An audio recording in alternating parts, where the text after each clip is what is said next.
Allez, troisième vidéo. Dans la première vidéo, on a vu deux notions importantes. La déformation du visage et la déformation aussi de l'arrière-plan, la compression des plans.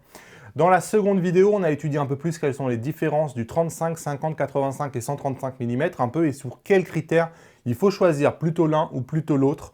Et dans cette vidéo-là, je vais tout simplement vous donner les photos. En fait, ces photos, elles ont été faites avec les objectifs de référence pour Sony. Donc on a un 35 mm 1.4 GM, un 50 mm 1.2, on a un Sigma 85 mm 1.4 parce que pour moi c'est lui le meilleur pour les stands disponibles en Sony, et un 135 mm 1.8 GM toujours en Sony.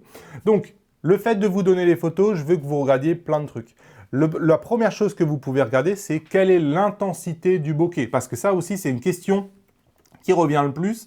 Est-ce que je vais avoir plus ou moins de flou d'arrière-plan si je me mets à 135 mm 1.8 que si je me mets à 50 mm 1.2? Bref, ça vous allez pouvoir le voir directement avec les photos, mais aussi si vous êtes intéressé par les différences de qualité, toutes ces photos-là ont été prises avec les grandes ouvertures de ces objectifs respectifs.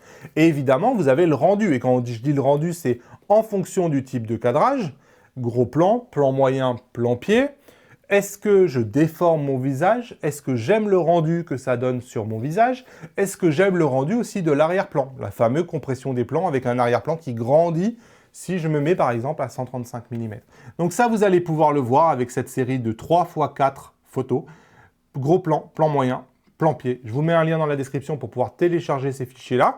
N'hésitez pas à revenir à me dire en commentaire qu'est-ce que vous avez tiré de l'analyse de ces photos-là, parce que souvent c'est l'arrière-plan et notamment la profondeur du bokeh qui pose question. J'espère qu'en vous pouvant télécharger les photos, vous allez pouvoir répondre à ça. Je vous mets des JPEG parce que ça ne sert à rien, je pense, que je vous mette du fichier RAW pour regarder ce genre de choses.